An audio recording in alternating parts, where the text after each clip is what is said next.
Les amis, bonjour, bonjour, j'espère que vous allez bien. Pour ma part, ça va. Le Cameroun a refusé de renouveler ses accords avec le FMI. Que comprendre? Pourquoi cela?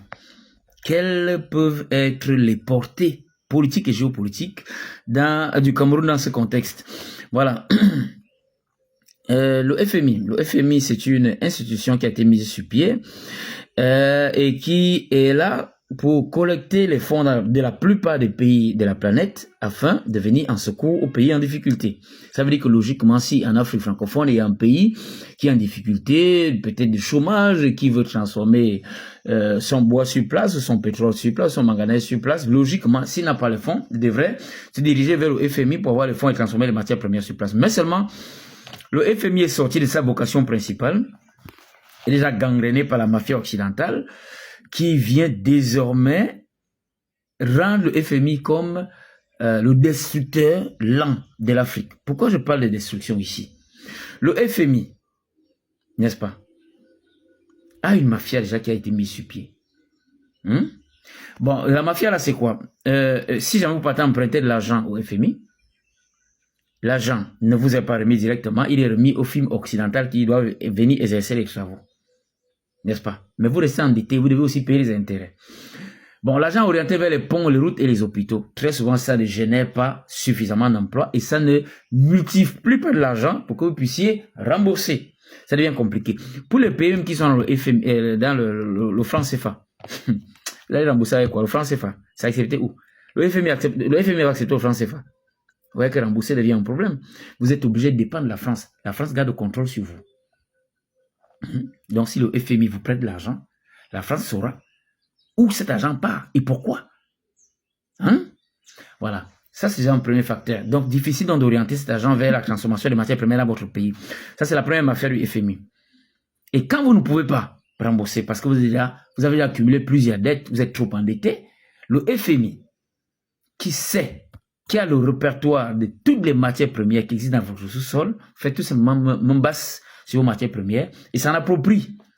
Ouais, donc, vos matières premières dépendent déjà à court ou à long terme de vos relations avec le FMI. Le FMI facilement prend vos matières premières. Si vous comprenez pas la mafia qui se trouve à ce niveau-là. Donc, on vous prête de l'argent avec des conditions contraignantes pour vous rendre incapable de payer facilement, tout simplement parce qu'on vous paye vos matières premières. Voilà une première mafia. Deuxième mafia, le FMI, quand il vous prête de l'argent, très souvent, en regard sur vos politiques internes.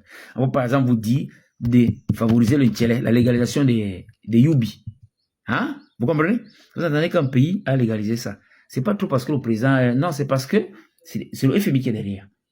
C'est les conditions. Bref, c'est les francs-maçons qui dirigent là-bas. Donc, ils veulent élargir leur conception du monde dans tous les pays du monde. C'est le diable qui travaille, mais silencieusement. Ils ont le pouvoir de l'argent, ils ont le pouvoir de décision, ils ont le pouvoir militaire, et donc ils vous font du chantage. Avec le FMI, il n'y a pas de souveraineté facile. Vous comprenez? Alors le président Biya décide de ne pas renouveler ses accords avec le FMI. Parce qu'il y a un projet de FMA. Vous voyez donc que la politique, le combat du président Biya est d'abord géopolitique. C'est un combat de libération du Cameroun. Et beaucoup de Camerounais ne comprennent pas ça comme ça. Vous comprenez? Voilà. Maintenant, quels sont les dangers donc que le Cameroun est en train de courir en mettant sur pied le FMA? D'abord, le FMA va vous délivrer de la mafia du FMI. Le FMA va vous sortir du franc CFA. Le FMA va attirer des investisseurs dans votre pays. Est-ce que vous comprenez? Parce qu'un investisseur sérieux, britannique, russe ou américain ne peut pas venir investir facilement dans les pays où il y a le franc CFA. C'est pas l'argent. Quand vous investissez quelque part, c'est pour avoir des revenus. Revenus en franc CFA, c'est pour amener ça où? Pourquoi qu'un russe va où avec le franc CFA? Un russe va aller dépendre de la banque française. Un américain va aller dépendre de la banque française. Un britannique va... Du coup, vous n'avez que des petits investisseurs français qui viennent vous maintenir dans un certain niveau de vie pour que vous ne vous plaignez pas beaucoup. Est-ce que vous comprenez? Donc, vous êtes des prisonniers à ciel ouvert. Avec le FMI, vous êtes prisonnier. Avec le franc CFA, vous êtes aussi prisonnier. Donc le FMA vient vous délivrer de tout ça. Voilà le travail que le président Biya est en train d'abattre. C'est un grand travail. Et donc son combat est d'abord politique et surtout géopolitique. C'est un combat de libération, non seulement du Cameroun, mais de toute l'Afrique, des pays africains qui seraient tentés d'adhérer au FMA. Maintenant, quels sont les dangers que nous courons? Le véritable danger, c'est d'abord que il existe des présidents africains qui sont voisins au Cameroun, mais qui sont complètement ignorants de la géopolitique. Ils sont nuls de nuls en géopolitique. C'est des présidents comme ça qu'on peut utiliser contre la déstabilisation, contre le Cameroun, pour la déstabilisation du Cameroun. Vous comprenez? Il y a des présidents qui peuvent servir la France pour déstabiliser le Cameroun. Parce qu'ils vont juger que le président Biya est trop vieux, il faut qu'on aide les Français et les Anglais. Parce qu'eux-mêmes ne comprennent pas que le président Biya, le travail que le président Biya est en train de faire, c'est pour le salut de toute l'Afrique et sur toute l'Afrique francophone. Donc, l'ignorance en politique et en géopolitique de certains présidents voisins est déjà en danger pour le Cameroun qui est à côté. Est-ce que vous comprenez? Ça ne peut pas forcément être un président francophone, ça peut même être un président anglophone. La géopolitique est complexe, hein. Beaucoup de présidents ne comprennent pas ça. Donc, ils peuvent être utilisés contre le Cameroun. On ne peut pas déstabiliser le Cameroun facilement sans passer par un pays voisin. Vous avez compris? Autre chose. Autre danger qui guette le Cameroun, l'ignorance de beaucoup de Camerounais sur le combat de leur président. D'abord, beaucoup de Camerounais combattent le président Biya ne comprennent pas les combats politiques et géopolitiques du Cameroun. Ils ne comprennent pas le combat de leur président. Ils combattent leur propre libérateur. Oh, nous on veut seulement un changement. Non, il n'a qu'à partir, on veut seulement quelqu'un, même si c'est le diable.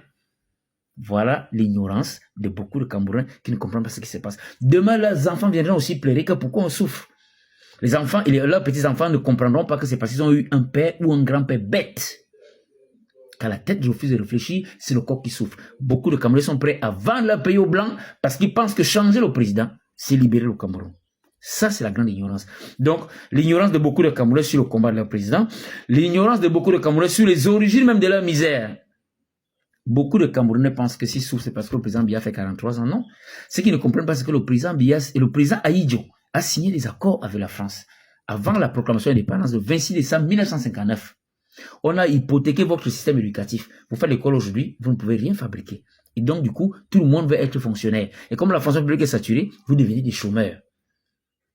Système éducatif qui a fait de vous des récitants de cours.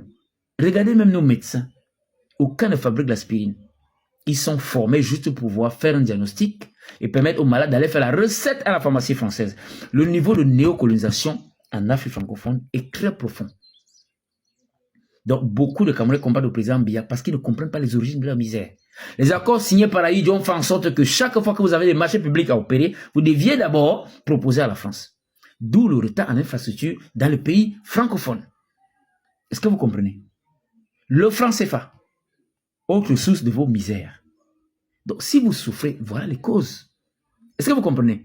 Le président Biya est en train de mettre non sur pied le FMA qui viendra vous enlever du franc CFA. Mais comme beaucoup de Camerounais sont ignorants, ils vont le combattre parce qu'ils ne comprennent pas les origines de la misère. Si vous souffrez au Cameroun, c'est les accords signés par Ahidjo. Le président Biya n'a rien à voir.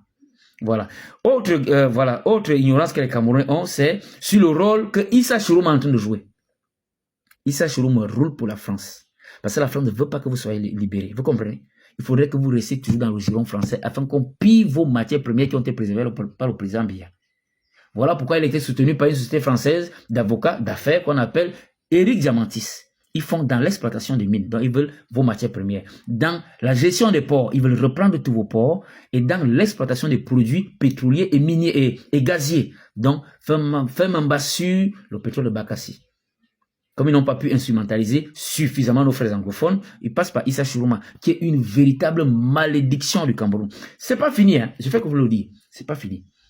Ils vont attaquer frontalement le Cameroun. Attendez voir ça. Ça va arriver. Voilà. Voilà. Quel autre malheur guette? J'espère que j'aurai suffisamment de temps. Quel autre malheur guette encore le Cameroun? C'est, comme j'ai dit, l'ignorance de beaucoup de Camerounais qui ne maîtrisent pas les combats de leur président, qui ne maîtrisent pas les origines de leur misère et qui ne connaissent pas le véritable rôle que joue Issa Chourouma. Autre danger guette le Cameroun, c'est la mauvaise foi de certains collaborateurs du chef de l'État, qui sont les ennemis endogènes du Cameroun. Ils travaillent pourtant au gouvernement, mais c'est des pilleurs, c'est des détourneurs de fonds. Vous comprenez?